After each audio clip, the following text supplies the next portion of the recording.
భారత్ లోపల వెలుపల ఉన్న కొన్ని శక్తులు దేశంలో అస్థిరతను అరాచకతను వ్యాప్తి చేయడానికి ప్రపంచంలో భారత్పై ప్రతికూల ఇమేజ్ను సృష్టించడానికి యత్నిస్తున్నారని ప్రధాని మోదీ దుయ్యబట్టారు. దేశాన్ని విడదీయాలని నాశనం చేయాలని చూసే అర్బన్ నక్సల్స్ను గుర్తించి వారిపై పోరాడాలని పిలుపునిచ్చారు. గుజరాత్లోని కెవాడియాలో సర్దార్ పటేల్ జయంతి ఉత్సవాల్లో మోదీ పాల్గొన్నారు. ఉక్కు మనిషి ప్రేరణతో ఒకే దేశం ఒకే ఎన్నిక, ఒకే దేశం ఒకే పౌర స్మృతి కోసం పనిచేస్తున్నట్లు వెల్లడించారు. దేశ తొలి హోంమంత్రి ఉక్కు మనిషి సర్దార్ వల్లభాయ్ పటేల్ జయంతి సందర్భంగా గుజరాత్లోని కేవడియాలో గల ఐక్యతా విగ్రహం వద్ద ప్రధానమంత్రి నరేంద్ర మోదీ నివాళులర్పించారు. విగ్రహం సమీపంలో ఏర్పాటు చేసిన ఐక్యతా దినోత్సవంలో పాల్గొన్నారు. భారతదేశ ఏకీకరణపై చాలా శక్తులు సందేహాస్పదంగా ఉండేవని, కానీ సర్దార్ పటేల్ దాన్ని చేసి చూపించారని ప్రధాని మోదీ కొనియాడారు.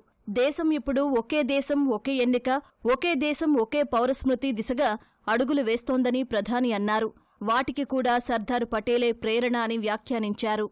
अब हम वन नेशन वन इलेक्शन पर काम कर रहे हैं, जो भारत के लोकतंत्र को मजबूती देगा, जो भारत के संसाधनों का ऑप्टिमम आउटकम देगा और देश विकसित भारत के सपने को पार करने में और नई गति प्राप्त करे. भारत आज one nation one civil code यानी सेक्युलर सिविल कोड की तरफ भी बढ़ रहा है. और मैंने लाल किले से इस बात का जिक्र किया.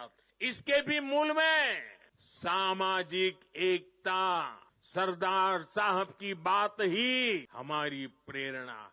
నక్సలిజం అరణ్యాలలో అంతమవుతుంటే అర్బన్ నక్సల్స్ రూపంలో కొత్త మోడల్ వస్తోందని మోదీ అన్నారు. దేశంలో అస్థిరతను అరాచకతను వ్యాప్తి చేయడానికి ప్రపంచంలో భారత్పై ప్రతికూల ఇమేజ్ను సృష్టించడానికి యత్నిస్తున్న అర్బన్ నక్సల్స్ ను గుర్తించి వారిపై పోరాడాలని సూచించారు.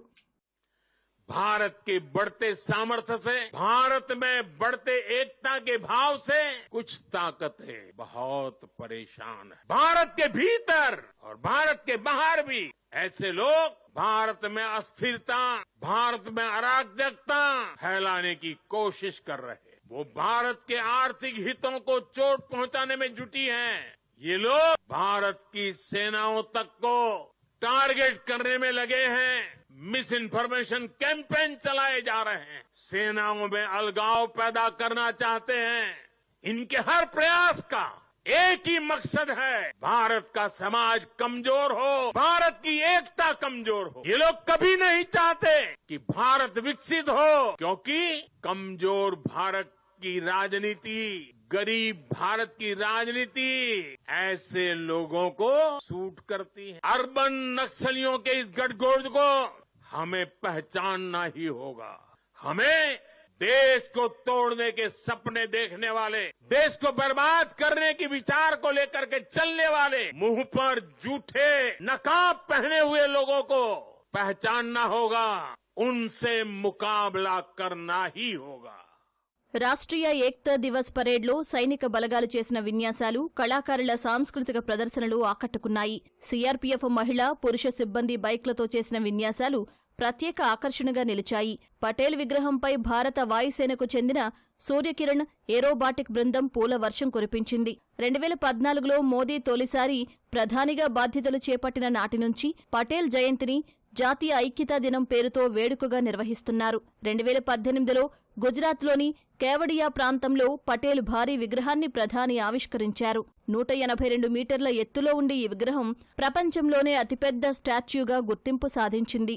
सीआरपीएफ की डेयरडेविल राइडर्स का अगला प्रदर्शन बीम रोड पोजीशन, शक्ति, संतुलन और एकाग्रता का मिश्रण. और अब 7 मोटरसाइकिल पर 29 जाबाज का नेतृत्व करते बीएसएफ जाबाज team captain inspector Vishwajeet Bhatia राष्ट्रदूत कौमे अग्रेसर एक चट्टान की तरह अडिग इरादों के साथ आगे बढ़ते सीमा प्रहरी. देवियों तथा सज्जनों, माननीय प्रधानमंत्री जी के नेतृत्व में फिट इंडिया मूवमेंट और खेलो इंडिया जैसे योजनाओं के तहत पारंपरिक भारतीय खेलों का महत्व पुनर्जीवित हो उठा है.